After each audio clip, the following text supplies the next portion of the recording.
What's up guys, Everything Apple Pro here, and I've had my iPhone 10 for a few days already. I absolutely love it. There is a learning curve to go along with transitioning to a device without a home button though, so in this video I thought I'd share with you all of the tips, less known things, hidden little gestures that I've learned in my few days of using the iPhone 10 that have actually changed my experience for me. There's some stuff I bet you will not even know about in this video, although I'm sure most of you guys know almost everything there is to know about the iPhone 10 already. So let's go ahead and get into that, and I wanted to start with some of the more simple stuff like waking your device. Obviously, Apple talks about the wake or tap to wake feature, but I didn't know it works with just one tap instead of a double tap. I thought that's what it took. It works with both, but you can just simply tap on your device or of course raise to wake in order to get into the device. So that's pretty cool. Now actually using the control center up on top is pretty unintuitive. You have to go all the way up here, and I wish Apple would switch this and make it something like a 3D touch on the home button bar down here, but I doubt they would do that because it would simulate a home button press, which they were trying to get away with the whole gesture thing. But anyways, I wanted to say that you can actually access the notification center from anywhere on the touch bar. It doesn't have to be specifically up here in the top left. So a swipe down on any part of the touch bar up top will actually trigger the lock screen. So that's pretty cool. It doesn't have to be on the very left. And just because you have that top sensor bar doesn't mean you can't tap to scroll to the top anymore. You can still do that on the notch. So if you're in a website, you want to go quickly back to top, you can quickly just tap over there and it'll still take you to the top. And the actual battery percentage is still there. All you need to do is go into the control center and you'll see it there. You can't actually set it to appear in the status bar because there simply isn't enough room, and a lot of my friends have actually been mystified by that, but you can get a quick glance with a control center swipe. Of course, all of you guys do know about the gestures to get into the apps. You can quickly just slide in between here, you can jump through them just like this, but one thing that I don't see being talked about is that you can actually just quickly get into the last used app with a swipe on the bottom, and with a longer one you can actually go through several apps as you saw I just did, just like that. So swipe and swipe, and it'll just jump right back into the last used app, which is a really neat shortcut. That way you don't have to go into the control center or the app switcher every single time to open it. Just swipe on the home screen, you go back into your last used app. Now there's actually several ways to get into the app switcher. Probably the most popular is just to swipe up and hold, but that's kind of counterintuitive. It takes too long. So there's another way. You can swipe up and swipe to the right, just like that, in like an arc. Then there's another one within an app. You just swipe up to the right like that, and it quickly opens up the app switcher. Or, personally, my favorite way to do it, and probably the fastest, just swipe up and let go. Swipe up, let go. That way you don't have to pause and hold to wait for the app switcher to open. It's probably the fastest way to do it, is just swipe up and hold, and you will perfect it. It takes some getting used to these gestures, but this one is probably my favorite way to do it. Now actually closing apps in the app switcher, there's a couple ways to do it. So for one, you can just hold on the cards and go up here and quickly close out of them.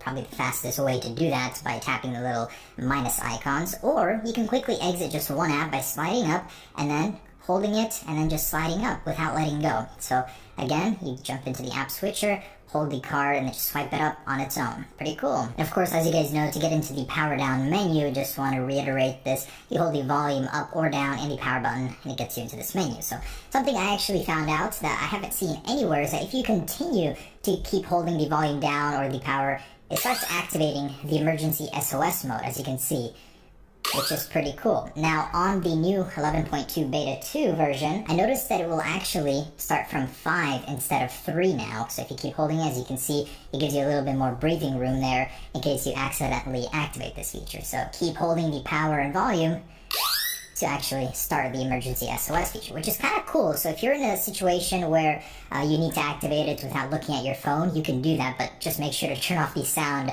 in the settings. And another reason that power down menu is so great is it'll actually lock your device right away. So if you come into contact with law enforcement, ugly encounter, and you want to lock your device right away, just go ahead and hold both of those, get into that power down menu, and when you leave it, it requires a passcode now. So if you just didn't have time to do anything else and wanted to disable Face ID, that will allow you to do that. Now to actually reset your phone, it's a volume up press, volume down press, and then just hold the power button on its own. And it'll go ahead and force reset your phone. And if it's plugged into the computer, you can keep holding the power button and it'll go into recovery mode so you can restore the device.